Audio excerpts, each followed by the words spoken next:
In the first video on devolution, I gave the example of the peppered moth during the Industrial Revolution in England, and how before the Industrial Revolution there was a bunch of moths. Some were dark, some were light, some were in between. But then once everything became soot-filled, all of a sudden the dark moths were less likely to be caught by predators, and so all of the white moths were less likely to be able to reproduce successfully. So the black moth trait, or that variant, dominated. And then if you came a little bit later and you saw all the moths have turned black, it's like, oh, these moths are geniuses. They appear to have somehow engineered their way to stay camouflaged. And the point I was making there is that, look, that wasn't engineered or an explicit move on the part of the moths or the DNA. That was just a natural byproduct of them having some variation, and some of that variation was selected for.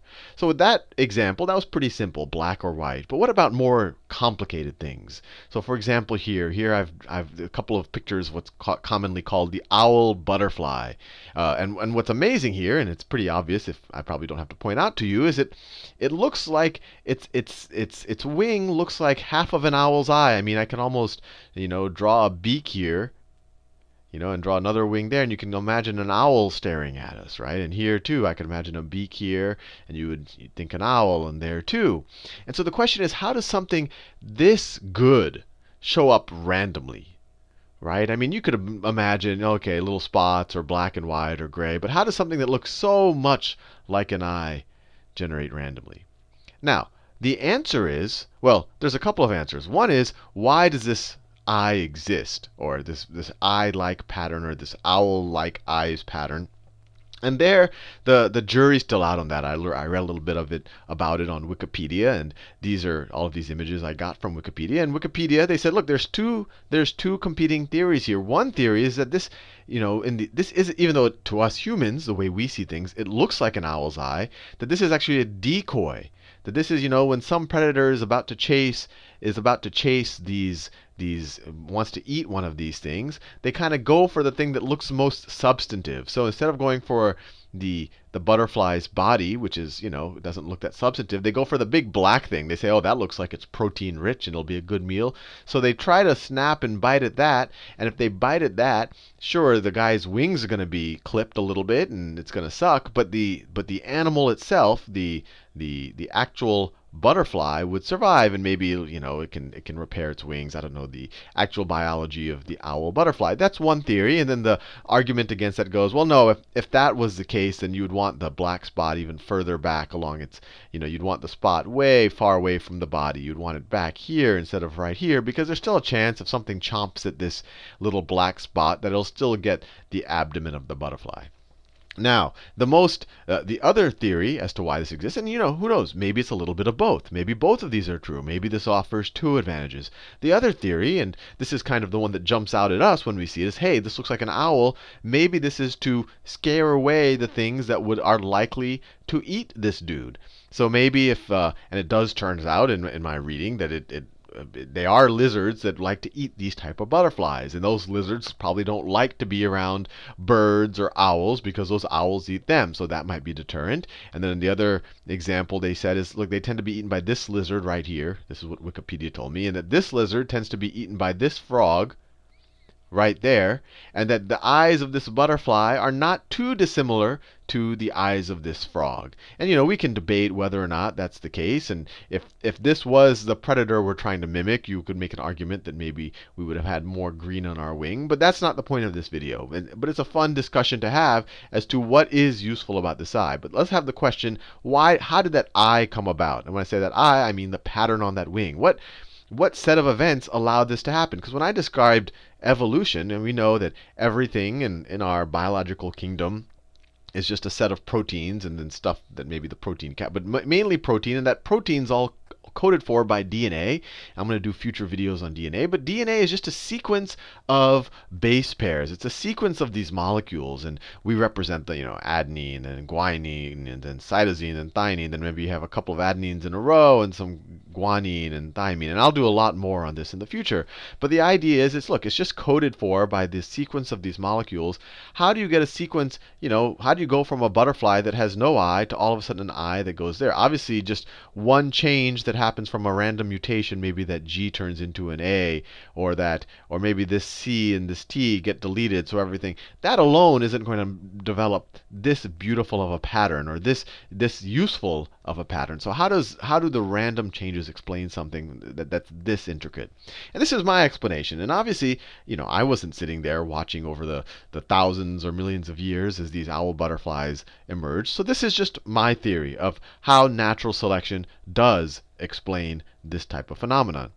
You have a world where you have, in some environment, you have butterflies. And their wings look like, let's say you have some butterflies that are generally like this. That's their wing. And it's a very bad drawing, but I think you get the idea. And there's just some general patterns. We've seen it before. There's variation. And the variation does show up from these little random changes in DNA. And I think we can all believe that most of these changes are kind of benign. Maybe they just set up differently where a little pattern will show up, or a little speck of pigment will show up with a slightly different color. And we even see amongst these owl butterflies, there is variation. This dude's wing is different than that guy's wing, with the commonality that they do have these eye-looking shapes. And there's not just one, there's actually multiple. This guy has this other thing up here that looks interesting. I mean, they have multiple things, but the one really noticeable feature is this eye-looking thing. So how do we go from this to an eye-looking thing? So the idea is you have some variation. One guy might look like that. Another guy or gal might, just randomly, their dot might be something like that. Another gal or guy, these wings are really badly drawn, but you get the idea. This is the butterfly, it's its antenna right there. That's its body. Another person's patterns might, or butterfly's patterns, might look like this, right? And so they're just random. But when they go into a certain environment, for whatever reason, maybe one of its predators, maybe that theory that these are supposed to look like eyes is true. And so, actually, maybe this guy just has a random pattern here. So maybe for this, and so this guy, and I'm not saying that one, it's like definitely better. They're both going to be found and killed by predators, but it's all probabilistic, right? Maybe this guy has a 1% less chance of getting a predator, because when your predator just looks at him out of the corner of that eye, that little really hazy region kind of looks like an eye, and the predator would be better off just not messing with it, and they'd rather go after the dude that looks like this. So it's just a slight probability. Now you might say, okay, what's 1% going to do? But when you compound that 1% over thousands and thousands of generations, all of a sudden, this trait might dominate. And because he's just going to be killed that less frequently, 1% less frequently. Now, maybe this guy has a similar trait, but his spot is closer to the abdomen. And here it's a trade-off, because maybe some predators get scared away by this concentration of pigment. And once again, I'm not saying that we're here yet. We're not at this kind of very advanced, sophisticated pattern yet. We're at this random concentration of pigment that just shows up. So we see that people who have this concentration of pigment further away from their abdomen, they do well. But when it's too close, maybe some predators think that that's actually an insect and they want to eat it. So that's actually a bad trait. So what happens is this guy dominates. And so within this population, you start having a lot of variation, because he starts representing he's more likely to pass on these traits. And I want to make that point very clear. This isn't what happens over the course of an animal's lifetime. It's not like if somehow I experience something, or at least our current theory, if I experience something, that I can somehow pass on that knowledge to my child. What it says is, if my DNA just happens to have just some variation that happens to be more useful or more likely for me to survive to reproduction and for my children to survive, then that will start to dominate in the population. So then the population, you're going to have variations within that. Maybe some guys, it's going to get a little bit look like that. Maybe another one's going to look a little bit like that. Maybe some spots there. You can kind of view it as the variation is quote-unquote exploring, but I want to be very clear not to use any active verbs here, because this is all being done really as almost a common sense process where everything changes. The changes that are most suited are the ones that are going to survive more frequently, and then the next generation is going to have more of that, and then you'll have variation within that change. And then this one might be like that, and maybe this is the one.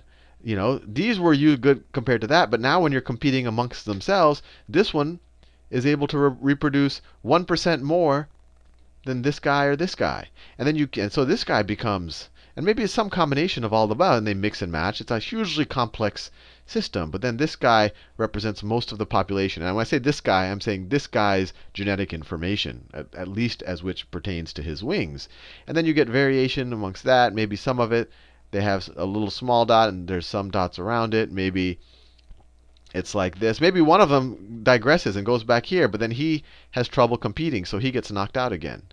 And then some other people have it back here. I think you get the point that this isn't happening overnight. It's happening, these changes can be fairly incremental, but we're doing it over thousands of generations. So when you're talking about thousands of generations, or even millions of generations, even a 1% advantage can be significant. And when you accumulate those variations over a large period of time, you can get to fairly intricate patterns like this. So I just wanted to explain that because this is often used as, hey, how does, sure, I can believe the butterfly moth, or I could even maybe believe the examples of the antibiotics and the bacteria or the flu. I mean, because those are kind of real-time examples. But how does something this intricate show up?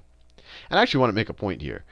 We think this is more intricate because we can relate to it in our everyday lives. But if you actually look at a structure of a bacteria and how it operates, or what a virus does to infiltrate an immune system or a cell, that's actually on a lot more levels, a lot more intricate than a design. In fact, the whole reason why I'm using this as an example is because this is a fairly simple example, as opposed to kind of explaining the metabolism of a certain type of bacteria and how that might change and how it might become immune to penicillin or whatever else. But I want to make this very clear that these very intricate things, they don't happen overnight. It's not like one butterfly was, all of us was, completely looked like one uniform hot pink color, and then all of a sudden they have a child whose wings looked just like this. No, it happens over large periods of time. Although there might be some little weird hormonal change that does this, but I'm not going to go there. But that is possible. But I just wanted to make this point because I think the more examples we see, the more it'll kind of hit home that this is a passive process. We're not talking about these things happening overnight, and it's actually really interesting to kind of look at our world around us and look at ecosystems as they are today and try to think really hard about how something came to be, what it's useful for, why it might have been selected for. For example, I'll leave, are traits that occur after reproduction selected for? Well, probably not, unless they affect the reproduction of the next cycle. For example, you might say, oh, well, the trait to be nurturing after your reproductive years, that's after reproductive years. No, but it helps your offspring reproduce. But, we already see a lot of diseases, especially once we get beyond our reproductive and our child rearing years. So once we get into our 50s and 60s, the incidences of diseases it increases exponentially from when we were younger, and that's because they're no longer being selected for, because it no longer affects our ability to reproduce, because we've already reproduced, we've already raised our children so that they could reproduce. So anything that happens at that point is now not being selected for. So anyway, hopefully this video gave you a little bit more nuance on evolution, and I want to do a couple of videos like this because I really want to make it clear that it's not making some wild, claim that all of a sudden this appears spontaneously, that it really is a thing that happens over millennia and eons and very gradually.